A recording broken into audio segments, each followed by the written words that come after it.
Hello, welcome back जी। कैसे हैं आप सभी? तो मैं उम्मीद करता हूं कि आप सभी बहुत ही अच्छे होंगे। तो चलिए, आज हम लोग क्लास 10th हिस्ट्री यूरोप में राष्ट्रवाद का दूसरा पार्ट करने वाले हैं। ठीक है, तो मैं उम्मीद करता हूं कि यहाँ तक आप पहुँचने से पहले पार्ट नंबर 1 को ज़रूर देखे होंगे, क्योंकि ये इतिहास है। ठीक है, यहाँ पे अगर आप पहले वाली चीज़ों को अगर नहीं समझे होंगे और पहले वाली चीज़ों को आप नहीं देखे होंगे तो यहाँ से आप कोई भी चीज़ समझ नहीं पाइएगा। ठीक है, क्योंकि एक दूसरे से चीज़ें यहाँ से आपको रिलेटेड मिलेंगे। तो उम्मीद करते हैं कि आप सभी जो है वो पहले पार्ट नंबर 1 को देखे होंगे, जिसका लिंक आपको डिस्क्रिप्शन में मिल जाएगा, या आप इसी चैनल के ऊपर जाके देख सकते हैं। आपका प्ले लिस्ट सेक्शन में जाके प्ले लिस्ट आपका तैयार है ना, आप देख सकते हैं जी। चलिए, तो उम्मीद करते हैं कि आप सभी बहुत ही अच्छे होंगे। साथ में आप लोग रिवीजन किए होंगे पहले पार्ट का। ठीक है, और आप सभी पीडीएफ नोट के लिए जो है वो अपना टेलीग्राम सब ज्वाइन कर लिए होंगे, इसमें कोई दिक्कत नहीं है। ठीक है, चलिए, तो अब हम लोग क्या पढ़ने वाले हैं पार्ट 2 में, है ना। तो हम लोग कहाँ तक पढ़ लिए थे? तो 1830 की क्रांति, उसके प्रभाव, ठीक है, ये सभी चीज़ें, मेटरनिक युग, यूरोप में राष्ट्रवाद, ये सब चीज़ें।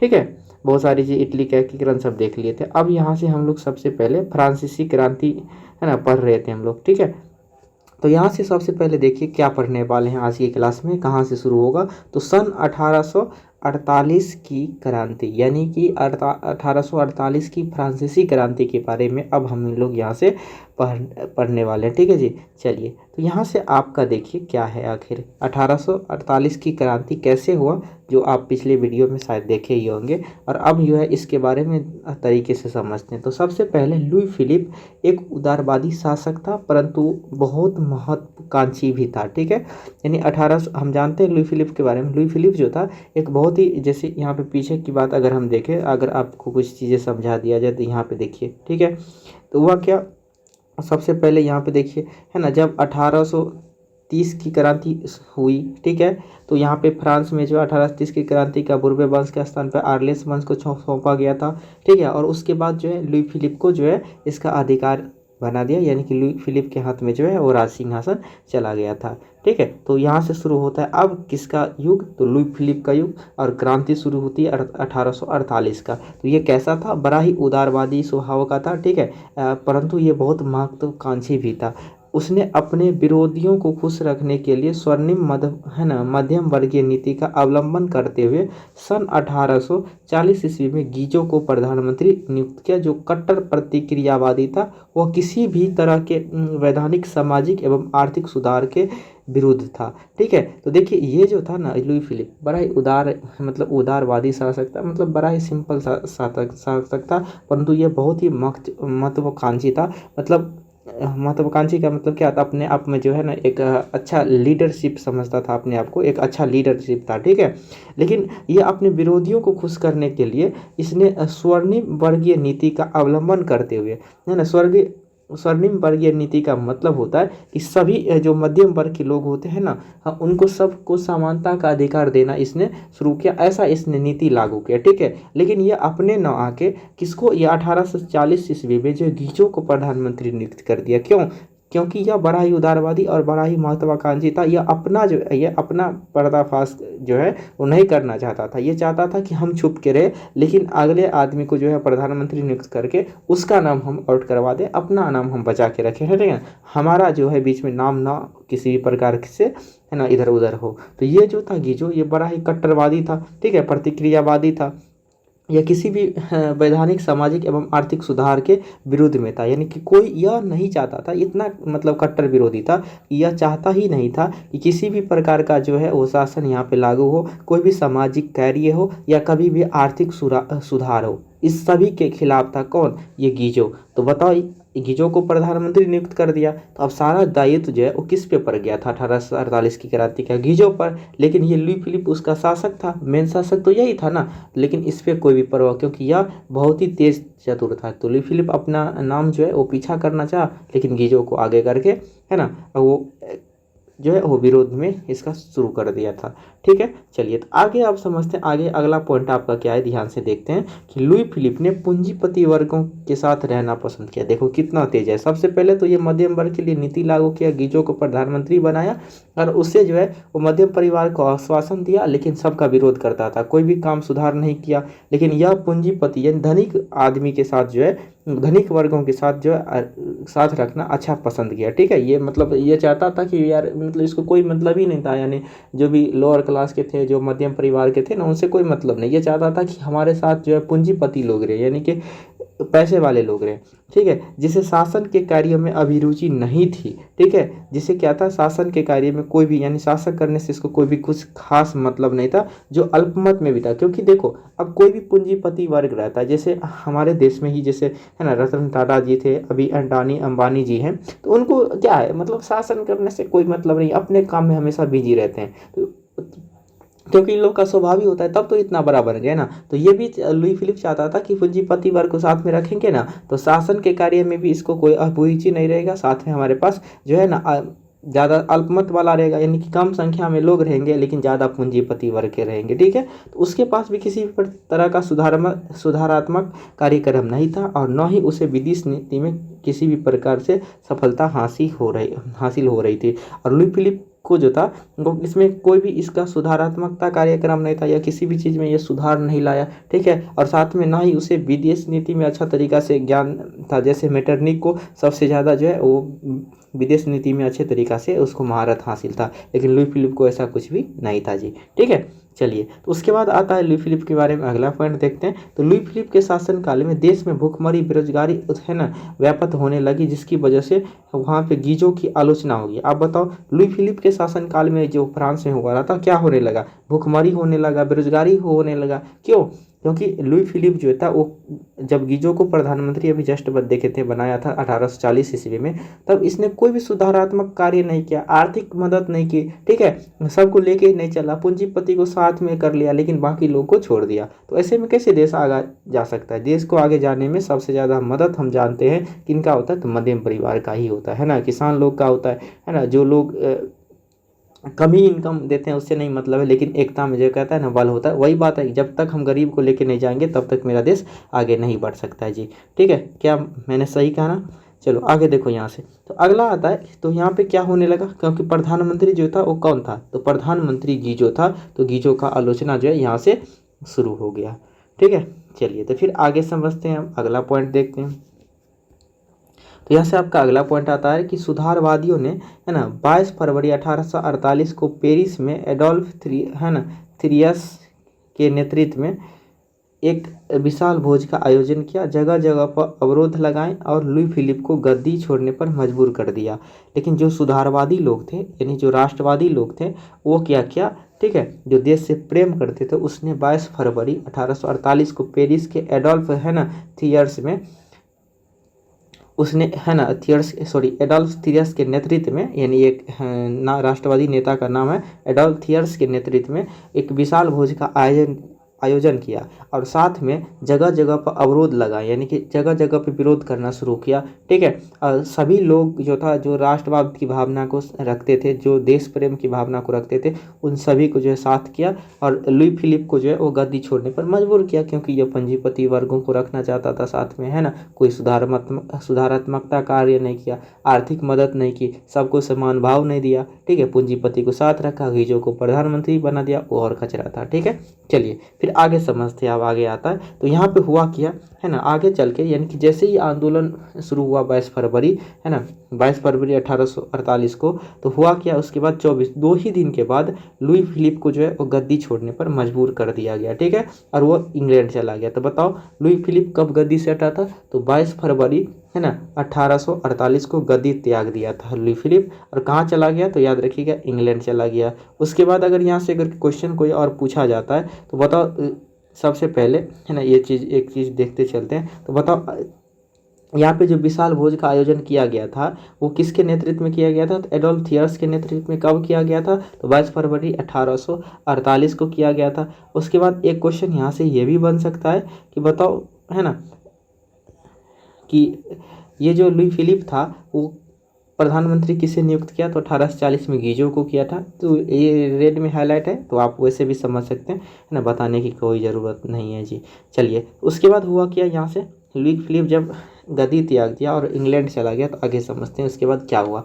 तो नेशनल असेंबली ने गणतंत्र की घोषणा करते हुए 21 वर्ष से ऊपर के सभी वयस्क पुरुष को मताधिकार प्रदान किया और काम के अधिकार की गारंटी दी। यानी कि ये जो नेशनल असेंबली था, यानी फ्रांस की नेशनल असेंबली था, वो सबसे पहले गणतंत्र की घोषणा कर दी, ठीक है। और 21 वर्ष के ऊपर के जितने भी वयस्क थे ना, यानी 21 वर्ष के ऊपर के जो भी आदमी थे, है ना, जो भी पुरुष थे, उसको क्या किया, मत अधिकार का जो है अधिकार दे दिया, यानी कि पुरुष को वोट देने का अधिकार दे दिया और काम के अधिकार की गारंटी दी, इनकी सबको रोजगार मिलेगा, है ना, सब अपना अपना रोजगार कर सकते हैं, ऐसा इसने बनाया। कौन, नेशनल असेंबली ने, ठीक है। चलिए आगे समझते हैं। तो अब हुआ क्या यहाँ से, तो गणतंत्रवादी जो थे, गणतंत्रवादी नेता, है ना, लामार्टिन और सुधारवादियों का नेता लुई बला था। तो बताओ, गणतंत्रवादियों का नेता कौन था, लामार्टिन, और सुधारवादियों का नेता कौन था, तो लुई बला था। तो यहाँ से आप याद रख सकते हैं कि जो फ्रांसीसी क्रांति हुई थी,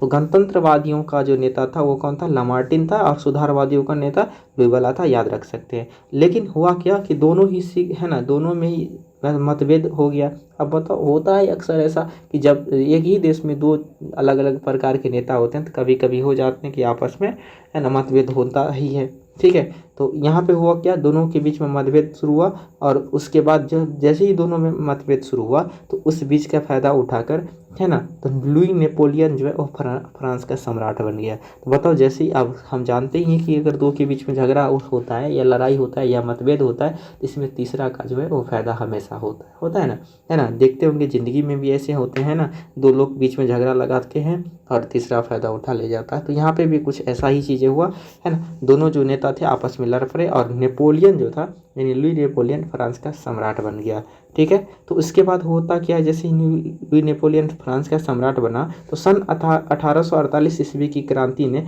न कि फ्रांस की पुरातन व्यवस्था का अंत किया, बल्कि Italy, Germany, Austria, Holland, Switzerland, Denmark, Spain, है ना, पोलैंड, आयरलैंड, इंग्लैंड भी इस क्रांति से बहुत ही प्रभावित हुआ। तो यहाँ पे हुआ क्या, जैसे ही 1848 की क्रांति हुआ, तो यहाँ पे गणतंत्र हमने जाना कि गणतंत्र स्थापित हुआ, ठीक है, सुधार हुआ, उसके बाद राष्ट्रीयता की भावना जगी। तो न कि पुरातन व्यवस्था, न कि पुराने व्यवस्था का अंत ही हुआ, बल्कि यह पुराने व्यवस्था का अंत होने के साथ साथ यूरोप के जो महाशक्ति थे, यानी ऑस्ट्रिया, जर्मनी, है ना, हॉलैंड, स्विट्जरलैंड, डेनमार्क, ये सभी देश जो थे इस क्रांति से बहुत ही प्रभावित हुआ, और सभी जगह जो है वो देश प्रेम की भावना जगने लगी, राष्ट्रवादी भावना जो है वो जगने लगी, ठीक है। तो यहीं से, क्योंकि हम जानते हैं कि सबसे बड़ा जो देन है यूरोप में राष्ट्रवाद का, वो है फ्रांसीसी क्रांति का देन है, ठीक है। चलिए, और फिर आगे समझते हैं आगे क्या हुआ। तो इसमें ऐसे ही हुआ, आगे बढ़ते गया चीज़ें। अब आता है, इटली और जर्मनी के उदारवादियों ने बढ़ते हुए जन असंतोष का फायदा उठाया और राष्ट्रीय एकीकरण के द्वारा,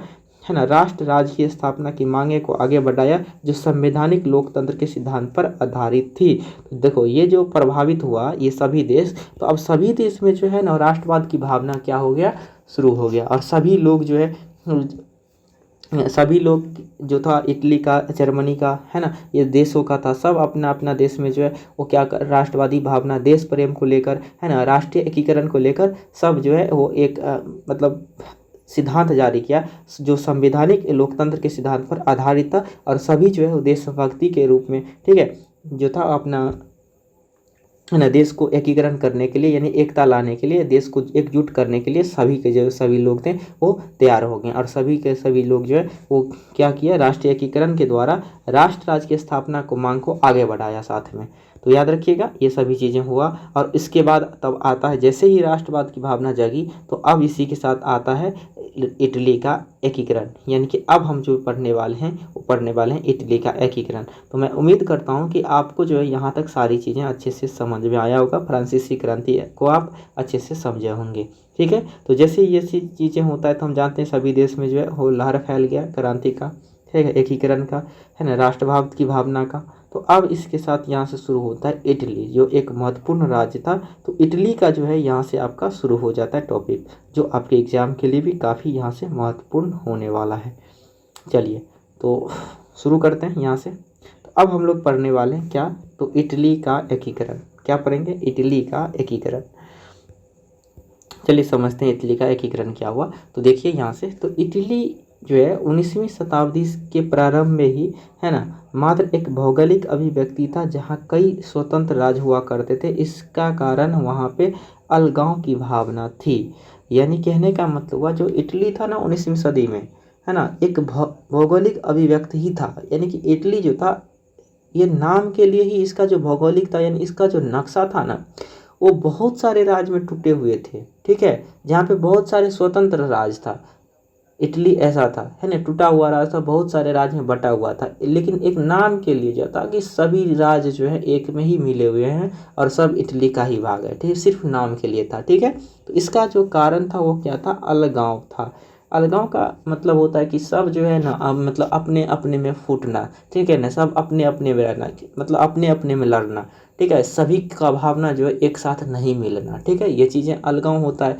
जैसे होता था क्या कि जब कोई भी राज था, कोई भी कुछ था, तो ये नहीं सोचता था कि हम सबको साथ में लेके चले। अब कहीं कुछ भी होता था तो सब अपना अपना जो है खुद को राजा समझता था, खुद को चाहता था कि ये राज मेरा हो जाए। ठीक है, तो होता है जब देश प्रेम की भावना एक साथ नहीं होता है तो सब सोचता है कि हम, जैसे भारत में भी तो वही था ना। भारत में गुलाम होने का रीज़न क्या था? है, यही था कि अलगाव की भावना थी। सभी राजा जो थे ना, बहुत मतलब छोटे छोटे राज में टूटे हुए थे, है ना, सभी स्टेट का अलग अलग राजा हुआ करते था, छोटा छोटा खंड में टूटा हुआ था, इसीलिए वो सभी आपस में ही लड़ पड़े और दूसरा का फायदा हो गया इसमें। ठीक है, चलिए आगे समझते हैं। अब यहाँ से आपका अगला चीज़ें क्या होता है, तो इटली के एक राष्ट्र के रूप में स्थापित होने में भौगोलिक समस्या के अलावे कई अन्य समस्या भी थी। जैसे इटली में ऑस्ट्रिया और फ्रांस जैसे विदेशी राष्ट्रों का हस्तक्षेप करना। कहने का ये मतलब हुआ कि इटली जो था सबसे पहले अलग अलग था, उसमें भौगोलिक समस्या भी था, यानी कि मानचित्र में भी समस्या था, उसके भूमि में भी कुछ समस्या था। ठीक है ना, तो वो चीज़ें के साथ साथ जो है यहाँ पे कुछ ऐसा भी समस्या था, जैसा इटली में ऑस्ट्रिया का और फ्रांस जैसे विदेशी राष्ट्रों का हस्तक्षेप करना। यानी कि इटली, ऑस्ट्रिया जो था और फ्रांस जो था, ये कभी नहीं चाहता था कि इटली एक हो जाए। ठीक है, ऐसा नहीं चाहता था। तो इसका भी बड़ा कारण था ये ऑस्ट्रिया और फ्रांस का हस्तक्षेप करना। ये नहीं चाहता था कि कभी भी इटली का एकीकरण हो जाए, यहाँ पे जो है राष्ट्रवाद की भावना का जन्म ले। ठीक है, चलिए फिर आगे समझते हैं यहाँ से। अब यहाँ पे होता क्या, तो और देखते हैं। तो इटली के राज्य के बारे में थोड़ा सा समझते चलते हैं, और इटली का एकीकरण कैसे होता है, इन सभी चीज़ों के बारे में हम लोग समझेंगे। तो राजधानी रोम भी पोप के प्रभाव में था। यानी इटली का जो राजधानी रोम है वो भी पोप के प्रभाव में था। ठीक है, कैथोलिक चर्च के जो मतलब सबसे बड़े पद पे होते हैं उसको हम पोप कहते हैं। ये पोप के प्रभाव में था। उसके बाद पोप की इच्छा थी कि इटली का एकीकरण स्वयं उसके नेतृत्व में धार्मिक दृष्टिकोण से हो, न कि शासकों के नेतृत्व में। तो बताओ, ये जो पोप था इसका इच्छा क्या था? इसका इच्छा था कि इटली का एकीकरण हो, लेकिन ये पोप की इच्छा यह था कि उसका जो एकीकरण हो धार्मिक दृष्टिकोण से हो, यानी कि धर्म के अनुसार हो, न कि किसी शासन या किसी राष्ट्रवादी नेता के रूप में। तो ये किसका इच्छा था? तो पोप का इच्छा था। ठीक है, चलिए उसके बाद हुआ क्या, तो जब 19वीं सदी आराम हुई तो इटली में राष्ट्रीयता का भावना का विकास होने लगा। यानी कि जैसे 19वीं सदी शुरू होती है तो इससे होता क्या है, तो इटली के राष्ट्रता यानी राष्ट्र की भावना जो है वो जगने लगी, राष्ट्रवाद की भावना जगने लगी, देश प्रेम की भावना का उजागर होने लगा धीरे धीरे।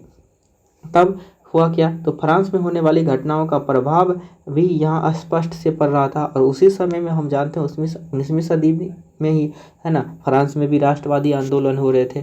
वहाँ पे वहाँ का जो भावना था वो यहाँ पे भी पड़ने लगा। ठीक है, चलिए तो उसके बाद होता क्या आगे समझते हैं। तो देखिए आगे हुआ क्या, तो नेपोलियन ने सैन्य अभिमान ने इटली के नव जागरण और एकीकरण में अप्रत्यक्ष रूप से ही सही परंतु महत्वपूर्ण योगदान दिया।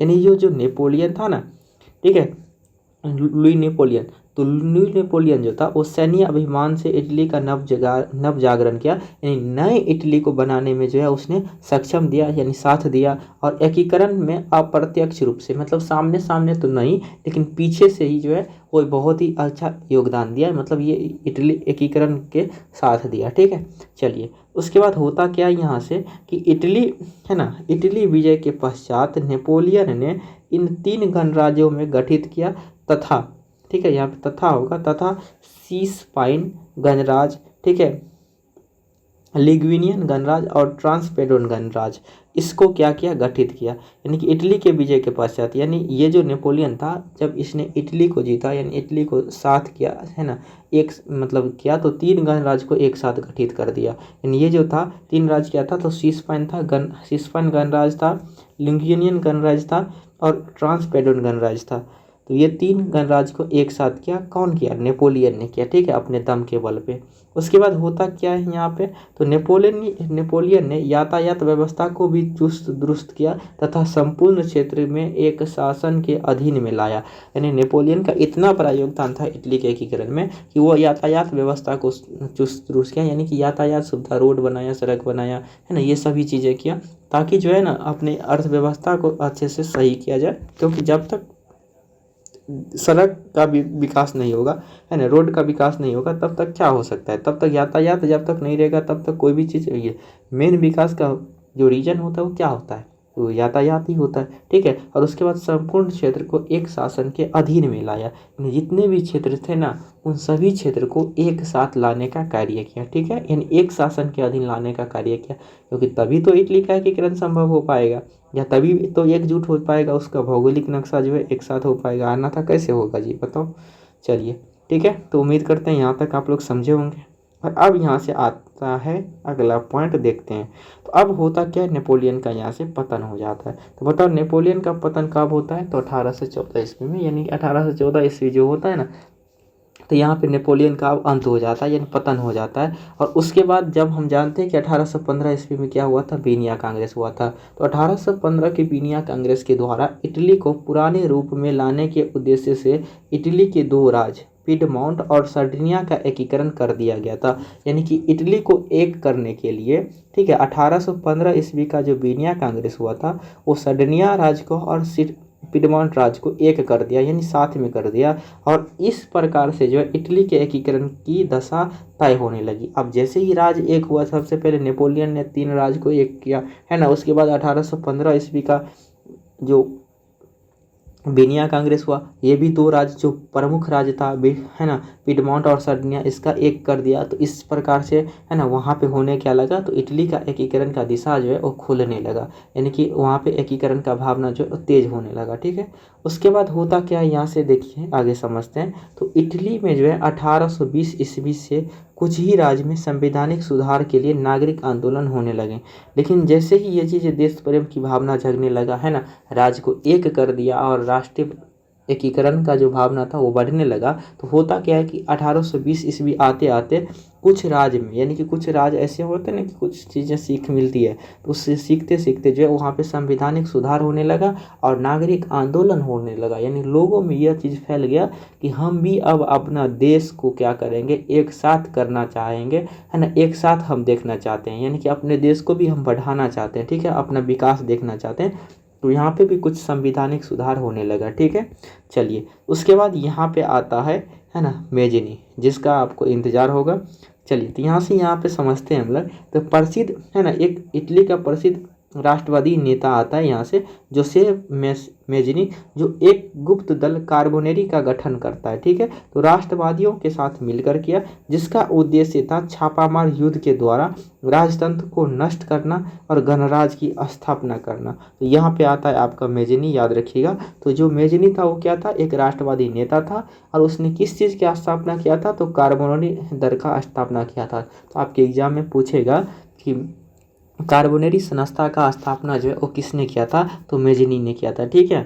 चलिए तो ये किस लिए किया था, तो राष्ट्र, है ना, तो ये राष्ट्रवादियों के साथ मिलकर किया और साथ में इसका उद्देश्य क्या था कि छापामार युद्ध, ठीक है, यानी कि युद्ध के द्वारा राजतंत्र को नष्ट करना था। यानी कि छापामार का क्या मतलब होता है कि किसी को पता भी न चले, लेकिन वहाँ पे अचानक हो जाए कोई चीज़, है ना, कहीं पे देख रहे हैं जहाँ पे माहौल गड़बड़ है ना, वहीं पे धावा बोल देते हैं, ठीक है। तो इसका उद्देश्य था कि कहीं पे अचानक धावा बोल दे और राजतंत्र को नष्ट करे, यानी जहाँ पे आंदोलन या कुछ गड़बड़ हो रहा है उस चीज़ को खत्म करे, ठीक है, और गणराज्य की स्थापना करे, यानी लोकतंत्र की स्थापना करे, ठीक है जी। चलिए तो उसके बाद होता क्या है यहाँ पे, तो जब उसी समय में 1830 की जो फ्रांसीसी क्रांति हो रहा था, हम जो पढ़ा जो, तो फ्रांसीसी क्रांति के प्रभाव से इटली भी अछूता नहीं रहा, यानी कि हो रहा था क्रांति फ्रांस में, लेकिन इटली भी इससे दूर नहीं रहा। ठीक है, और यहाँ भी नागरिक आंदोलन शुरू होने लगे।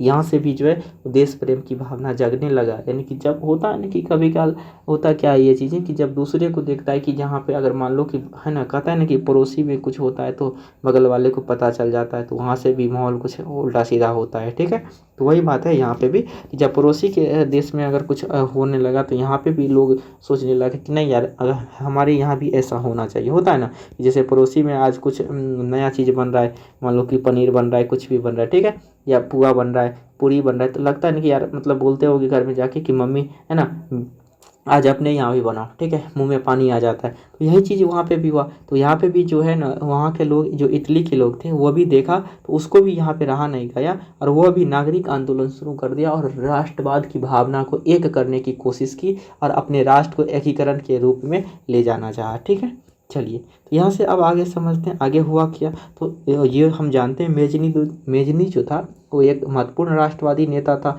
है ना, इसका योगदान बहुत ज़्यादा होता है। तो यहाँ पे मेजनी ने इन नागरिक आंदोलन का उपयोग करते हुए, यानी यह जो नागरिक आंदोलन जगा, ठीक है, तो ये नागरिक आंदोलन जगा तो इसका फ़ायदा यहाँ पे मेजनी अच्छे तरीक़ा से उठाता है। तो मेजनी ने क्या किया, नागरिक आंदोलन का उपयोग करते हुए उत्तरी और मध्य इटली में एकीकृत गणराज्य को स्थापित करने का प्रयास किया। यानी जहाँ जहाँ नागरिक आंदोलन हो रहा था, खास करके उत्तरी और मध्य इटली में, उनका फ़ायदा उठाकर ये इटली और है ना मध्य इटली और उत्तरी इटली को एक करने का प्रयास किया और गणतंत्र की स्थापना, है ना, गणराज्य की स्थापना करने का इसने प्रयास किया। ठीक है, बहुत अच्छा काम किया अपने देश के लिए।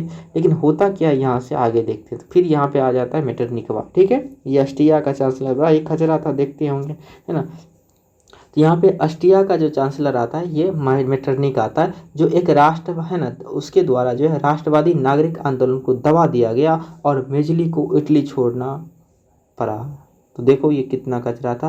सबसे पहले तो ये फ्रांसीसी क्रांति को दबाने का कार्य किया था, उथल पुथल करने का कार्य किया था, और यहाँ पे ये आता है अब इटली में भी यहाँ हस्तक्षेप कर देता है। क्यों? क्योंकि उस समय जो था वो इटली के ज़्यादा से ज़्यादा राज्य पर किसका अधिकार होता था, ऑस्ट्रिया का। और अपने दम उस समय जो है ऑस्ट्रिया अपने आप में दमखम रखता था और ये बड़ा ही मतलब खतरनाक टाइप का था ये मेटरनिक। ठीक है, चलिए तो अब यहाँ पे होता क्या है, तो मेटरनिक क्या कर दिया, राष्ट्रवादी आंदोलन को दबा दिया और इतना दबा ऐसे किया कि वहाँ पे मेजनी को इटली छोड़ने पर मजबूर होना पड़ा। तो बताओ यहाँ से होता क्या है, तो ऑस्ट्रिया के द्वारा जो है किसको दबा दिया गया, तो नागरिक आंदोलन को दबा दिया गया। अगर मान लो कल के डेट में पूछता है कि इटली में राष्ट्रवादी आंदोलन को किसने दबा दिया, ठीक है, तो मेटरनिक ने दबा दिया और मेजनी को क्या करना पड़ा था, इटली छोड़ना पड़ा। ठीक है, चलिए फिर आगे समझते हैं आखिर आगे हुआ क्या।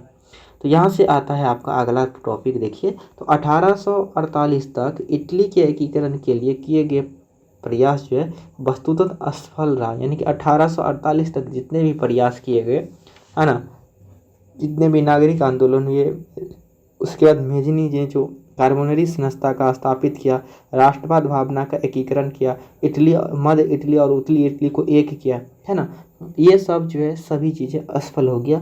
और इसमें सबसे बड़ा हाथ किसका आता है, तो मेटरनिक का आता है। ठीक है, चलिए, लेकिन परंतु धीरे धीरे इटली में इन आंदोलनों के कारण जन जागरूक बढ़ती रही और राष्ट्रीयता की भावना तीव्र होती रही।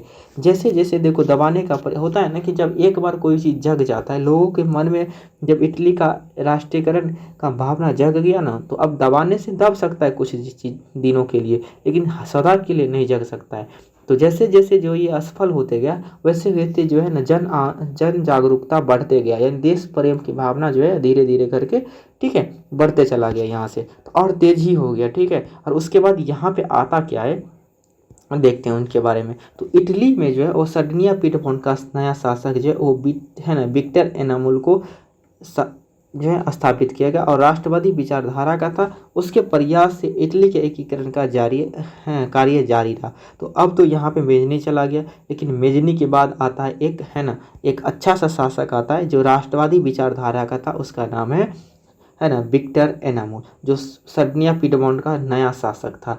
हम अभी जब कुछ देर पहले पढ़े थे कि सर्डिनिया और पीडमोंट को एक कर दिया गया था।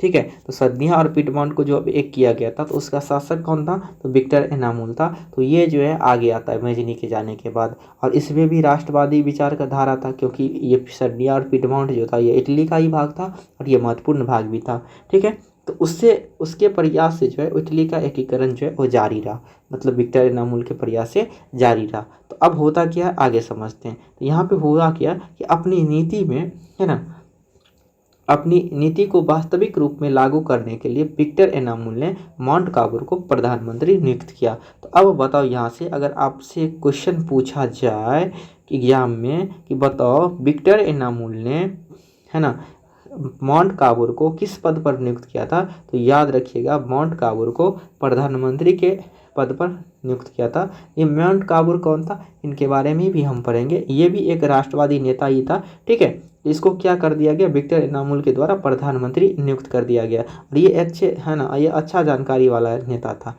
इसलिए इसको प्रधानमंत्री नियुक्त किया, ठीक है। चलिए, और याद रखिएगा विक्टर एनामुल कौन था, तो सर्दिया पिटबोन का शासक था। तो यहाँ से समझ में आया चीज़ें। चलिए आगे बढ़ते हैं अब थोड़ा सा हम जान लेते हैं। यहाँ पे ये चीज़ें तो हो गया, है ना। तो यहाँ पे अब हमको थोड़ा सा पढ़ना पड़ेगा मेजनी के बारे में खास करके, क्योंकि अच्छे खासे क्वेश्चन आते हैं, और मेजनी के बारे में क्योंकि इटली का महत्वपूर्ण योगदान दिया था। तो ऐसा भी हो सकता है सर मेजनी तो चला गया, लेकिन फिर यहाँ पे मेजनी कैसे पढ़ेंगे। देखो वो चीज़ें वहीं पे था, वैसे वहीं पे रहना चाहिए इस नोट को, लेकिन मैंने चाहा कि नहीं पहले उस चीज़ को, इटली के एकीकरण के बारे में थोड़ा जान लेते हैं, समझ लेते हैं, उसके बाद मेजनी को अलग रखते हैं, क्योंकि इसके जीवनी के बारे में और इसने क्या योगदान दिया था वो तो पढ़ ही लिया, लेकिन और मुख्य मुख्य योगदान इसमें भी हम पढ़ने वाले हैं, ठीक है, जो हम लोग अभी देखते थे। ये आपका बेचारा मेजनी था जो बहुत ही अच्छा कार्य किया इटली के लिए, है ना, ये मानना पड़ेगा जी। चलिए तो अब यहाँ से हम समझते हैं मेजनी के बारे में। तो सबसे पहले मेजनी था कौन, इनके बारे में समझते हैं। तो मेजनी कौन था, तो मेजनी साहित्यकार, गणतंत्र विचारी धारा का था, ठीक है, समर्थक और योग्य सेनापति भी था। तो बताओ मेजनी क्या था, क्या सब था। अगर पूछा जाए तो मेजनी एक राष्ट्रवादी नेता था, गणतांत्रिक विचार वाला था, ठीक है, मेजनी एक साहित्यकार भी था और सेनापति भी था। अगर मान लो कल के डेट में एग्जाम में पूछ लिया जाए तो ये चीज़ याद रखना पड़ेगा कि क्या क्या मेजनी था। उसके बाद जो था इसमें आदर्शवादी गुण अधिक था लेकिन व्यवहारिक गुण कम थे, यानी ये आदर्श को पालन करते थे, यानी कि इसके पास जो था वो आदर्शवादी गुण ज़्यादा थे, मतलब अपने आप को आदर्शवादी समझते थे, ठीक है, लेकिन इसमें व्यवहारिक गुण उतना नहीं था। लेकिन होता है ना, मतलब आप भी सुने होंगे कि कोई बहुत व्यवहारिक रहता है लेकिन उसमें बहुत ही आदर्श गुण वाले होते हैं, लेकिन उसमें उसका व्यवहार जो है वो उसमें व्यवहारिक गुण उतना नहीं होता है, मतलब धरफड़िया होता है, ठीक है, लेकिन आदर्शवादी गुण बहुत ही ज़्यादा होता है। तो कुछ इस प्रकार का था। उसके बाद यहाँ पे होता क्या है, तो देखिए 1831 ईस्वी में उसने यंग इटली नामक संस्था का स्थापना किया था, है ना, जिसने नवीन इटली के निर्माण में महत्वपूर्ण भाग दिया था। अब बताओ यहाँ से क्वेश्चन बनेगा कि यंग इटली की स्थापना जो है किसने की थी और कब की थी। तो यंग इटली की स्थापना किसने किया था, तो मेजनी ने किया था, ठीक है, और कब किया था, तो 1831 ईस्वी में किया था। और किस लिए किया था, तो इटली के एकीकरण के लिए किया था, यानी नवीन इटली, मतलब इटली को नया बनाने का प्रयास करने के लिए किया था, ठीक है। चलिए उसके बाद होता क्या, इसका उद्देश्य इटली प्रायद्वीप से विदेशी हस्तक्षेप समाप्त करना तथा संयुक्त गणराज्य स्थापित करना था। यानी ये जो यंग इटली नामक संस्था स्थापना किया था मेजनी ने, तो इसका मुख्य उद्देश्य क्या था, तो यह चाहता था कि जो विदेशी आक्रमण है ना, यानी जो विदेशी हस्तक्षेप है ना, इसको समाप्त करना। जैसे ऑस्ट्रिया का चांसलर जो मेटरनिक था वो अपना अधिकार जमाता था, तो वो चाहता था कि वो अधिकार न जम पाए, ठीक है, और हम अपने इटली को संयुक्त गणराज्य स्थापित करें, यानी कि इटली का जो है वह एकीकरण करें, इसका यही उद्देश्य था। उसके बाद होता क्या है आगे समझते हैं। तो अब आता है 1834 ईस्वी का दौर। तो 1834 ईस्वी के दौर में यंग यूरोप नामक संस्था का गठन कर, ठीक है, मेजिनी ने यूरोप के अन्य देशों में चल रहे राष्ट्रीय आंदोलन को भी प्रोत्साहित किया, ठीक है। यहाँ पे होता क्या, देखो अब यंग यूरोप, यानी यहाँ पे यंग इटली का संस्थापन, है ना, संस्थापना किया। और अब यहाँ पे अब आता है 1834 का दौर। तो 1834 ईस्वी में जो है यंग यूरोप नामक संस्था का गठन करे, मतलब फिर से जो है यंग यूरोप का गठन किया। तो यंग यूरोप का गठन 1834 ईस्वी में कर दिया। तो उसके बाद इसका जो उद्देश्य था, तो मेजनी का यूरोप, मतलब मेजनी का जो मन था वो क्या था, तो यूरोप के अन्य देश में चल रहे हैं, यानी कि यूरोप के अन्य देश जैसे फ्रांस का ही बात कर ले, इसमें भी चल रहा था, जर्मनी में भी उस समय चल रहा था। तो वहाँ पे चल रहे राष्ट्रीय आंदोलन को प्रोत्साहित करना यानी बढ़ाना, कि सभी लोग जो है, सभी लोग में जो है वो देश प्रेम की भावना को एक करना था, ताकि सबका जो है एकीकरण हो पाए, सब अपने अपने राष्ट्र को एक करना था। यही उद्देश्य यंग यूरोप का था। ठीक है, चलिए तो अब आगे आता है यहाँ से 1848 का दौर। तो 1848 में जब फ्रांस सहित पूरे यूरोप में क्रांति का दौर आया, तो मेटरनिख को भी अंततः ऑस्ट्रिया छोड़ना पड़ा। यानी कि जब 1848 में फ्रांसीसी है ना, फ्रांस सहित यूरोप में क्रांति का दौर आया, यानी कि 1848 का जब समय आया, तो उस समय फ्रांस में तो चल ही रहा था राष्ट्रवादी भावना अधिक से अधिक, लेकिन यूरोप में भी आया, मतलब यूरोप के सभी देश, इटली, जर्मनी है ना, पोलैंड, हंगरी, ये सभी जितने देश थे, तो सभी में, जर्मनी, इस सभी में जो है देश भाव की भावना आने लगी, और इसके कारण जो है वो मेटरनिख को अंततः ऑस्ट्रिया छोड़ना पड़ा। और उसके बाद इटली की राजनीतिक में पुनः मेजनी का आगमन हुआ। यानी ये जो मेजनी था ना, तो ये सबसे पहले तो मेजनी को भी इटली छोड़ना पड़ा था, लेकिन जैसे ही यहाँ पे ऑस्ट्रिया जब छोड़ता है, यानी ऑस्ट्रिया को जब मजबूर होना पड़ा, मेटरनिख को मजबूर होना पड़ा ऑस्ट्रेलिया छोड़ने के बाद, तो यहाँ पे होता क्या है, तो पूरा फिर मेजनी का आगमन हो जाता है। और उसके बाद हुआ क्या, तो मेजनी जो चाहता था वो तो चाहता ही था कि इटली का एकीकरण हो पाए। तो यहाँ पे हुआ क्या, तो देखो, तो मेजनी जो था वो संपूर्ण इटली का एकीकरण कर उसे एक गणराज्य बनाना चाहता था, यानी एक लोकतांत्रिक देश बनाना चाहता था। ठीक है, इसमें लोगों का शासन हो, मत हो, है ना, मत के अनुसार चलें, सब जो जनता चाहे वो हो। ठीक है, हम जानते हैं गणतंत्र का मतलब। लेकिन जबकि सर्डिनिया पिडमोंट का शासक चार्ल्स एल्बर्ट जो था वो अपने नेतृत्व में सभी प्रांतों का विलय चाहता था। देखो, मेजनी क्या चाहता था कि इटली का एकीकरण हो और एक गणराज्य राज्य बने, लेकिन सर्डिनिया पिडमोंट का शासक जो चार्ल्स एल्बर्ट था वो चाहता था कि वो अपने नेतृत्व में सभी प्रांत का विलय करना चाहता था। यानी कि ये जो चार्ल्स एल्बर्ट था ना, ये चाहता था कि इटली का एकीकरण उसके अपने नेतृत्व में है, लेकिन मेजनी चाहता था कि संपूर्ण इटली का एकीकरण मेरे हाथ में हो। ठीक है, तो ऐसा उसका चाहता। उसके बाद हुआ क्या, तो हम जानते हैं पोप के बारे में। तो पोप क्या चाहता था, देखो, कि इटली को धर्मराज बनाने के पक्षधर में था। यानी इटली, देखो, पोप जो था वो पोप क्या चाहता था कि इटली का जो एकीकरण हो वो धर्म के अनुसार हो, ना कि किसी शासन के अनुसार हो। ये बात पहले भी बताया आपको। तो इस तरह है ना, विचारों के टकराव के कारण इटली के एकीकरण का मार्ग अवरुद्ध हो गया। अब बताओ कि जहाँ पे हुआ क्या, देखो, चाहता तो सब था, लेकिन सब अपने अपने में चाहता था कि मेरे अधिकार में हो, मेरे अधिकार में।